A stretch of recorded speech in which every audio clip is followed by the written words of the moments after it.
Hey, y'all. Alright. I apologize in advance because I look towel up. Towel up. Check out that ponytail though. Not only that, but I don't know if you... I hate how you're like backwards. Look at how long this has gotten. Alright. So I had, stick with me for 1 minute while I explain, but I had this really great idea. I've been working a lot. This is probably going to be, hopefully, if it comes out of my head correctly, the best video I'll ever make and that you'll ever watch on BPD, because I don't think that it's an actual symptom, like a fuck, my brain's not going to work. Too much work today. Like an actual trait, and I feel like this is why a lot of research is best done. My cat just scared the shit out of himself. Is best done by somebody who has personal experience, because epiphanies like this. So I was driving the other day and I realized something, because I tell you guys all the time not to run. Like how people are like, ooh, they have borderline, run. Like, you're going to be an emotional punching bag. And I say no, and I explain how, like, you just need to, like, not take it personally. Because even when we're in a shit mood, like, it has nothing to do with you. So just try to be there for us. Like, don't take it personal, and it has nothing to do with you. So I've finally figured this out. I just don't know if I know how to say it exactly. Okay. Because I was thinking a lot about this. I think the best example to give is, like, when I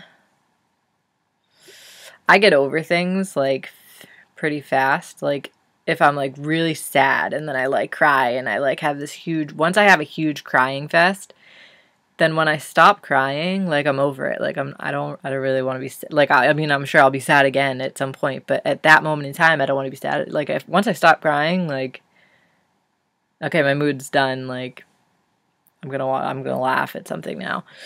So, like, when I'm upset, when, like, if someone lied to me, my girlfriend lied to me about a girl, let's say, I want to be upset with them and I want to be hurt.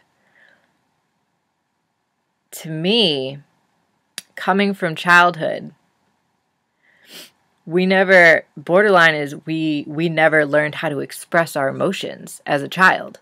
We were probably, most of us were told to cut the shit, or, like, shut up if we were too happy, or if we cried, or whatever. Our feelings were never, like, properly dealt with.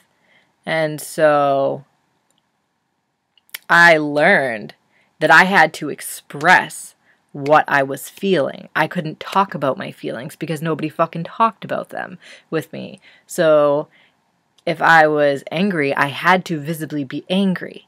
And if I was sad, I had to visibly be sad. And, like, lashing out and, like, whatever. Because if you're neglected in that department as a child, that's just whatever. That's your emotional growth. That's what you go to do. If you don't have a parent explaining to you, oh, you're scared because of this, that's okay. It's okay to be scared. This is why you're feeling this, but this is why it's okay. When you don't have that as a child, you learn that you need to show what you're feeling, or else nobody will know what you're feeling and why, you know?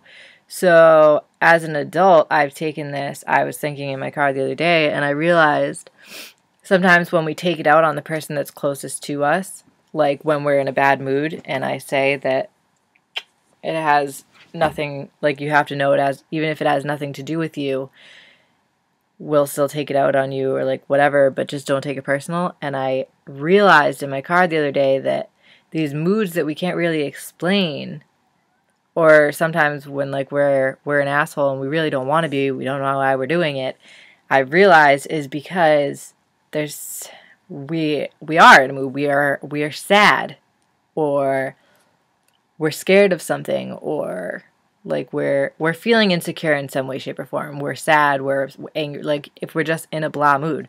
The only way, we can't just be like, yeah, babe, I'm in a blah mood, and then like that's that, and like we get on and treat you normal. We want to treat you normal, we do, but the only way we know and have learned to express what we're feeling is to show. To express that. I know there's a word for this, though, a symptom where we project, is projection. We project what we're feeling onto you. That's projection, when they project something onto you. But I'm not exactly saying that. I'm saying not necessarily onto you, but we're visibly showing you what we feel inside. Even if it has nothing to do with you, we only know how to show what we feel visibly in our actions, in our shitty mood, in our short temper at the moment, and lack of patience, and we need to be soothed. And so I linked these together. I was just thinking in my car the other day, and it all made sense that that's what happened to us as children. We were neglected in that form, and that's why we're fixing ourselves right now. If you're watching this video, you're working on yourself, or you're helping somebody who needs help. So that's what happened, and I think a huge thing that needs to be looked at, I think that's a huge answer, and I was really excited to think about it the other day, that when we just all of a sudden feel like shit, like something's just off with us, and that in turn makes us treat whoever's closest to us, usually our spouse, in a not necessarily a bad way or a shitty way, but just not in our normal, like, perky, our happy self way, you know? Like, we'll project onto them what we're feeling, because we don't know how to say, this is how I feel and why, and especially if there's not a reason. So we, as we learned as a child that was helpless and alone, to show, I'm feeling vulnerable, this is how. Like, we never learned how to put words to it, you know? We just acted out what we felt.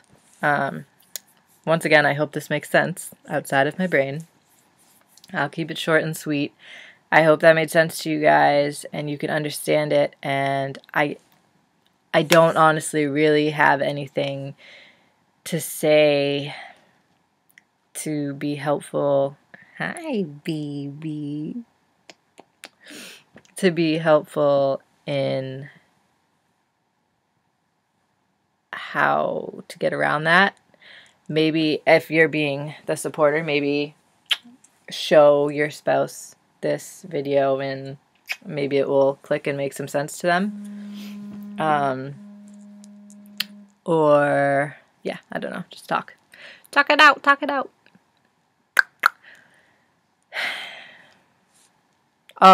And now I guess that the video's done, I can just tell you that I'm working again, which is fucking awesome. No more sitting on my arse.